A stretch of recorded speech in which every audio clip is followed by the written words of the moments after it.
بسم اللہ الرحمن الرحیم۔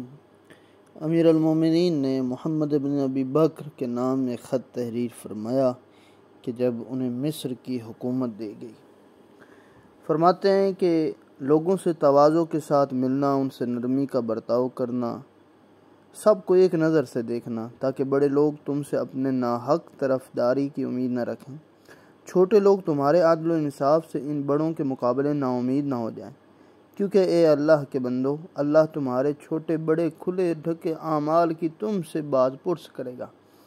اس کے بعد اگر وہ عذاب کرے تو یہ تمہارے خود ظلم کا نتیجہ، اگر وہ معاف کر دے تو اس کے کرم کا تقاضا ہے۔ خدا کے بندو، تمہیں جاننا چاہیے کہ پرہیزگاروں نے جانے والی دنیا اور آنے والی آخرت دونوں کے فائدے اٹھائے۔ وہ دنیا والوں کے ساتھ ان کی دنیا میں شریک رہے، مگر دنیا دار ان کی آخرت میں حصہ نہ لے سکے۔ وہ دنیا میں بہترین طریقے پر رہے، اچھے سے اچھا کھایا، اچھی طرح وہ ان تمام چیزوں سے بہریاب ہوئے جو عیش پسند لوگوں کو حاصل تھی۔ وہ سب کچھ حاصل کیا جو سرکش متکبر لوگوں کو حاصل تھا۔ پھر وہ منزل مقصود پر پہنچانے والے ذات کا سر و سامان اور نفع کا سودا کر کے دنیا سے روانہ ہوئے۔ انہوں نے دنیا میں رہتے ہوئے ترک دنیا کی لذت چکھی، یہ یقین رکھا کہ کل اللہ کے پڑوس میں ہوں گے، جہاں نہ کوئی آواز ٹکرائے گی، نہ ان کو نصیب ہوگی ایسی آواز کہ جس سے خوف ہو۔ تو اللہ کے بندو، موت اور اس کے آمد سے ڈرو اور اس کے سر و سامان فراہم کرو۔ وہ آئے گی اور ایک بڑے حادثے اور سانحے کے ساتھ آئے گی، جس میں یا تو بھلائی ہوگی یا برائی ہی ہوگی، یا ایسی برائی کہ جس میں کبھی بھلائی کا شائبہ بھی نہ ہو۔ کون ہے جو جنت کے کام کرنے والے سے زیادہ جنت کے قریب ہو، اور کون ہے جو دوزخ کے کام کرنے والے سے زیادہ دوزخ کے قریب ہو؟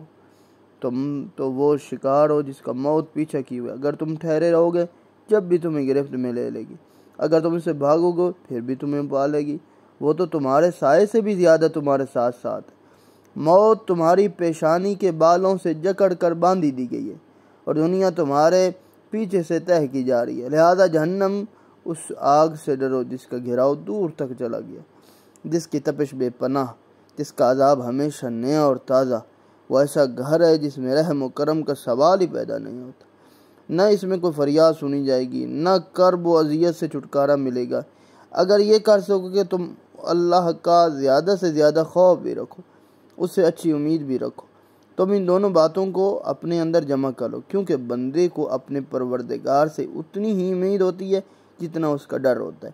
جب سب سے زیادہ اللہ سے امید رکھتا ہے وہی سب سے زیادہ اس کے خائف ہوتا ہے۔ اے محمد ابی بکر، اس بات کو جان لو کہ میں تمہیں مصر والوں پر کہ جو میری سب سے بڑی سپاہ ہے حکمران بنایا ہے۔ اب تم سے میرا یہ مطالبہ ہے کہ تم اپنے نفس کے خلاف ورزی کرنا، اپنے دین کے سینے پر رہنا، گرچہ تمہیں زمانے میں ایک ہی گھڑی کا موقع حاصل ہو۔ مخلوقات میں سے کسی کو خوش کرنے کے لیے اللہ کو ناراض نہ کرنا، کیونکہ اوروں کا بدلہ تو اللہ میں مل سکتا ہے مگر اللہ کی جگہ کوئی نہیں لے سکتا۔ نماز کو اس کے مقررہ وقت پر ادا کرنا، فرصت ہونے کی وجہ سے قبض الوقت نہ پڑھنا، نہ مشغولیت کی وجہ سے انہیں پیچھے ڈال دینا۔ یاد رکھو تمہارا ہر عمل نماز کے تابع ہے۔